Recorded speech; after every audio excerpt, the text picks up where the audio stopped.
ಶುಭೋದಯ, ನಮಸ್ಕಾರ, welcome to Yoyo Kannada. ಬನ್ನೀಗ ನೋಡೋಣ ಈ ದಿನದ ರಾಶಿ ಫಲಗಳನ್ನ. ಮೊದಲಿಗೆ ಮೇಷರಾಶಿಯಲ್ಲಿ ಇರುವವರಿಗೆ ಈ ದಿನ ಉತ್ತಮ ದಿನವಾಗಿದೆ, ಆದರೆ ಇತರರ ಮಾತು ಕೇಳಿ ನಿರ್ಧಾರ ಕೈಗೊಳ್ಳಬೇಡಿ. ಸಂತೋಷದ ದಿನವಾಗಿರುತ್ತದೆ. ವೃಷಭ ರಾಶಿ, ಸ್ನೇಹಿತರೊಂದಿಗೆ ಚರ್ಚೆ ಮಾಡಿಕೊಂಡು ಸಮಸ್ಯೆಗಳಿಗೆ ಪರಿಹಾರ ಕಂಡುಕೊಳ್ಳೋದು ಒಳ್ಳೆಯದು.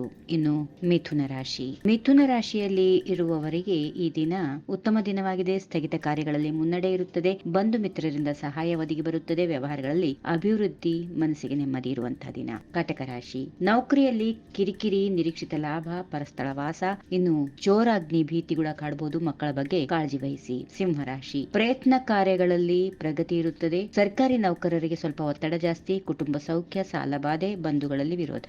ಕನ್ಯಾ ರಾಶಿ, ಕೀರ್ತಿ ವೃದ್ಧಿ, ಸುಖ ಭೋಜನ, ಆರ್ಥಿಕ ಪರಿಸ್ಥಿತಿ ಸುಧಾರಣೆ, ಮನಃಶಾಂತಿ, ಆರೋಗ್ಯ ವೃದ್ಧಿ, ಅನಗತ್ಯ ತಿರುಗಾಟ. ತುಲಾ ರಾಶಿ, ವಾಹನ ಕಂಟಕ, ಸಲ್ಲದ ಅಪವಾದ, ತೀರ್ಥಯಾತ್ರೆ ದರ್ಶನ, ಸ್ಥಿರಾಸ್ತಿ ಸಂಪಾದನೆ, ವ್ಯಾಸಂಗಕ್ಕೆ ತೊಂದರೆ. ವೃಶ್ಚಿಕ ರಾಶಿ, ಕೈಗೊಂಡ ಕೆಲಸಗಳಲ್ಲಿ ಅಡೆತಡೆ, ಗುರು ಹಿರಿಯರಲ್ಲಿ ಭಕ್ತಿ, ವಿವಾಹ ಯೋಗ, ಅನಾರೋಗ್ಯ ಸ್ವಲ್ಪ ಕಾಡಬಹುದು. ನಾನಾ ವಿಚಾರಗಳಲ್ಲಿ ಆಸಕ್ತಿ ಇರುತ್ತದೆ. ಧನುಸ್ ರಾಶಿ, ದಾಂಪತ್ಯದಲ್ಲಿ ಅನ್ಯೋನ್ಯತೆ, ಪ್ರಿಯ ಜನರ ಭೇಟಿ, ಉತ್ತಮ ಆದಾಯ, ದುಷ್ಟ ಜನರಿಂದ ದೂರ ಇರಿ. ಮಕರ ರಾಶಿ, ಸ್ವಗೃಹ ವಾಸ, ಕೀರ್ತಿ ಲಾಭ, ವಾಹನ ಯೋಗ, ಶೀತ ಸಂಬಂಧ ರೋಗ, ಸ್ತ್ರೀಯರಿಗೆ ಶುಭ, ಪರಿಶ್ರಮಕ್ಕೆ ತಕ್ಕ ಫಲ ಇರುತ್ತದೆ. ಕುಂಭರಾಶಿ, ವಿಪರೀತ ಖರ್ಚು, ಕಾರ್ಯ ವಿಘಾತ, ದೃಷ್ಟಿದೋಷದಿಂದ ತೊಂದರೆ, ಅಕಾಲ ಭೋಜನ, ಮನಸ್ಸಿಗೆ ಚಿಂತೆ. ಇನ್ನು ಕೊನೆಯದಾಗಿ ಮೀನರಾಶಿ, ದ್ರವ ರೂಪದ ವಸ್ತುಗಳಿಂದ ಲಾಭ, ಹಿರಿಯರಿಂದ ಬೋಧನೆ, ಕೃಷಿಕರಿಗೆ ನಷ್ಟ, ದಿನ ಬಳಕೆ ವಸ್ತುಗಳಿಂದ ಲಾಭ ಇರುತ್ತದೆ. ಹೀಗಿವೆ ಈ ದಿನದ ರಾಶಿ ಫಲಗಳು. ಸರ್ವರಿಗೆ ಶುಭವಾಗಲಿ. ಶುಭ ದಿನ.